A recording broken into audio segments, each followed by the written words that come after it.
ministro, ¿tenemos la capacidad de hacer frente a las necesidades fiscales en nuestro país? Totalmente, Marisol. Yo siempre he sido muy claro al hablar de esto. No es el gobierno del presidente Bukele el que cayó en default, fueron los gobiernos del FMLN. Además, nosotros estamos honrando la deuda en general que ellos mismos emitieron. De hecho, los vencimientos 2023 y 2025 por 800 millones cada uno, es decir, 1.600 millones, fueron emitidos. El primero de los bonos, 2023, fue emitido por el presidente Francisco Flores, el expresidente que murió en arresto domiciliario, involucrado en el robo de las donaciones de Taiwán, más otro montonazo de casos que se tenían abiertos, ¿no?, durante su gestión. El robo de los infocentros, habían muchas cosas que la verdad se estaban investigando en su momento. Y pues terminaron pues con la muerte del expresidente Flores en arresto domiciliario como tal. La deuda de la que vence en el año 2025, que son también por 800 millones, fueron emitidos durante el gobierno de Mauricio Funes. Y a nosotros nos toca honrar esos compromisos internacionales. Si a mí me preguntara, como cualquier ciudadano, Marisol, debería pues ser estos mismos expresidentes que no solo emitieron la deuda de manera no planificada, ¿no?, digamos, en alguna medida la emitieron de manera irresponsable, porque los vencimientos son muy cercanos, ¿no? También estas mismas personas se encargaron de desviar esos mismos fondos públicos. Entonces no solo emitieron una deuda con muy poca planificación, que hubiera estado bien si se invirtiera, ¿no?, en las necesidades del pueblo salvadoreño, sino que además de eso se robaron el dinero. Porque para nadie es un secreto que durante la gestión del FMLN y Arena pues hubieron un saqueo sistemático de los fondos públicos. Para todos es de conocimiento público, ¿no? Entonces a nosotros nos corresponde pagar esas deudas y algunos nos dirían no la paguen. Pues no puedo hacerlo, porque la culpa de que el dinero no haya llegado a su destino final no es de los tenedores de bonos como tal.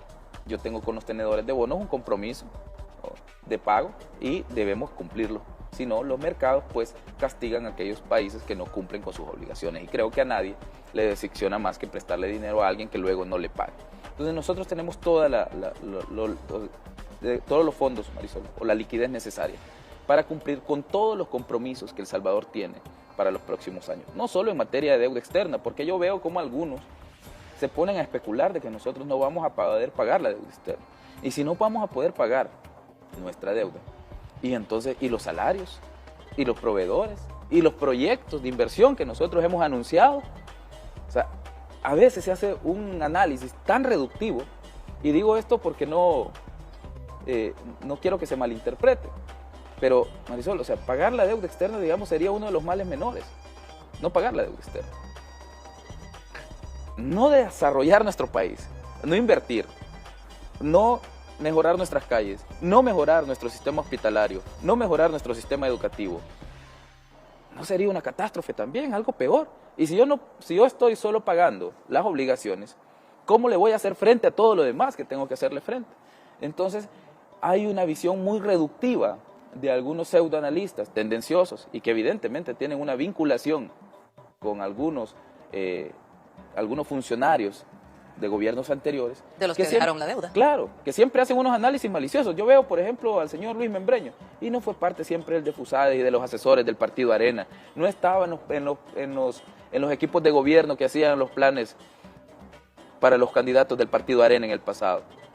No recuerdo si fue funcionario en su momento, no lo tengo presente si Luis Membreño fue funcionario o no. Pero él estaba vinculado a eso, estaba vinculado a estos gobiernos. Fue parte, digamos, directa o indirectamente, de la mala planificación de la emisión de la deuda y también de no denunciar todos esos saqueos. Yo lo respeto mucho a él como persona, pero que ahora estos grupos que han sido miembros de gabinetes, el señor Carlos Acevedo, yo lo respeto muchísimo, nos hemos encontrado en la academia muchas veces y cada vez que lo vea lo voy a saludar con muchísimo respeto, ¿no? Pero él también fue el presidente del Banco Central de Reserva en la época de Mauricio Funes. Y que no nos diga que no se dio cuenta de los saqueos sistemáticos que había. ¿Y por qué no los denunciaba? ¿O por qué no lo dijo? Si él era el agente del Estado. Entonces, además el Banco Central de Reserva también tiene funciones de supervisión de la banca. Y el Banco Hipotecario era parte de la banca nacional. Y desde el Banco Hipotecario se sacaron bolsas negras completas para este señor Mauricio Funes. Entonces, han estado vinculados. El hecho de que yo lo respete mucho no quiere decir que no voy a ser también objetivo a la hora de realizar un análisis sobre lo que ellos vierten. Y la verdad es que ahora que hemos salido con la opción de compra anticipada para nuestros bonistas, todos han salido a decir, qué buena estrategia, qué buena idea. Por donde lo vean, el país gana. Esas son las expresiones, algunos dicen, audaz. Pero antes de eso, ¿cuál era su discurso? Que esto era un cataclismo, que aquí íbamos a caer en default mañana, pasado mañana y también el día que viene después de pasado mañana.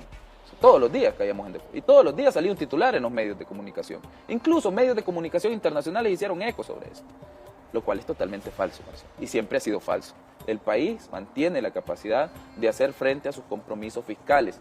La situación del país en general, no solo de deuda externa, sino presupuestariamente, ¿no? Y de capacidad de inversión, ¿es la que nosotros quisiéramos como gobierno? No, aún no. Nos hace falta muchísimo todavía para llegar a eso. Estamos trabajando, somos el primer gobierno que empieza a trabajar directamente en el ataque a la evasión fiscal. Marisol, a nosotros nos pueden criticar lo que quieran en el Ministerio de Hacienda, como gestión del Ministerio de Hacienda. Pero si hay algo que hemos hecho y que nadie lo puede negar, de ahí todo lo demás le puedes poner algunos bemoles y grises y claros.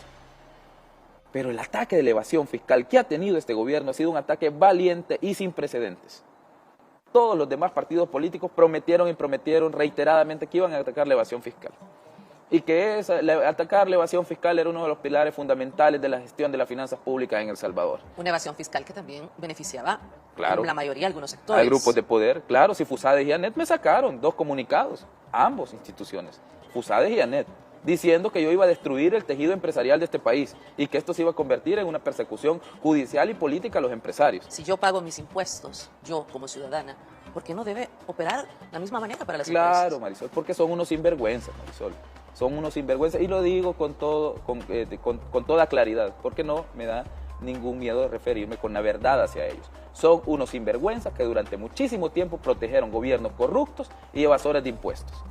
¿Cómo pones de titular que vas a destruir el tejido empresarial o que vas a perseguir empresarios cuando ellos mismos pasaban diciendo en sus análisis, Fusades pasaba a reiterar, y porque yo los leía durante el gobierno del FMLN y durante los gobiernos de Arena, leí comunicados de Fusades donde decía que uno de los principales ejes que había que atacarse es la evasión fiscal, y cuando por fin un gobierno viene y pone en marcha un ataque frontal a la evasión fiscal, ¿qué hace Fusades? Salir a defender a evasores.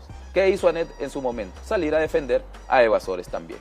Y lo digo abiertamente, porque ahí están los comunicados de prensa y algún día, si alguien tiene la curiosidad, también con mucho gusto se los proporciono, porque ahí están los comunicados de prensa donde se nos criticó por el ataque a la evasión fiscal. Entonces, el tema de la evasión fiscal para fortalecer los ingresos propios. Además de eso, hacer una adecuada gestión de pasivos para poder suavizar esa curva de pago. Y por último, ir al tema del gasto público. No solo se trata de recortar por recortar. Yo he visto acá como la gente dice, recorten gasto público, recorten aquí, recorten allá. Es un análisis muy simplista. Nuestro país incluso necesita una política expansiva del gasto público con enfoque en la inversión pública, sí. Y que vaya básicamente a 3 ejes: infraestructura, educación y salud, más lo de seguridad, que para nuestro país es vital. Digamos, sería seguridad porque no está en discusión, ¿no? No debería ser ni una prioridad, es una obligación nuestra. Entonces, pero con prioridad en esas 3 áreas, más la de seguridad, ¿no? Infraestructura, educación, salud, como tal. Cuando nuestro gasto público esté enfocado mayoritariamente a ese tipo de inversiones, nuestro PIB va a empezar a crecer, como lo hizo el año pasado. Salimos a rescatar a las empresas que estaban en problemas, ¿no? A través de un fideicomiso, y también pusimos a disposición obras de infraestructura que dinamizaron el sector empleo sumamente rápido, lo cual generó mayor capacidad de consumo a los salvadoreños, y estos también generaron una segunda ola en nuestros comercios. Y por último, Marisol, los comercios y empresas tributaron más, porque vendieron más de los productos que le compraron más los señores que ya tenían empleo, gracias a que el gobierno reactivó la economía a través de un fideicomiso y a través de sus programas de infraestructura. El presidente ha lanzado recientemente también 10 impulsos económicos, ¿no? Esto todavía lo mantenemos. Igual mantenemos nuestros planes de despegue económico y mantenemos también toda nuestra priorización del turismo. Entonces, esas 3 áreas, Marisol, ingresos, gestión de pasivos, más gestión del gasto público, es lo que debe de tener digamos, o lo que está contenido en la estrategia de gestión de las finanzas públicas salvadoreñas. No es algo que se pueda hacer de la noche a la mañana. Primero hay que reactivar a nuestras empresas porque el tejido productivo de El Salvador estuvo deprimido durante los últimos 30 años, condenado por las autoridades que tuvo. Y también hay que, luego de haberla reactivado, hacerles que todos paguen sus impuestos. Y esa es la forma en la que nosotros, luego que todos han pagado sus impuestos, pues invertir bien esos impuestos públicos. Entonces, esa va a ser la forma en la que nosotros vamos a salir también de esta trampa de deuda. Y la gestión de pasivos o la recompra que hemos anunciado forma parte de esta estrategia.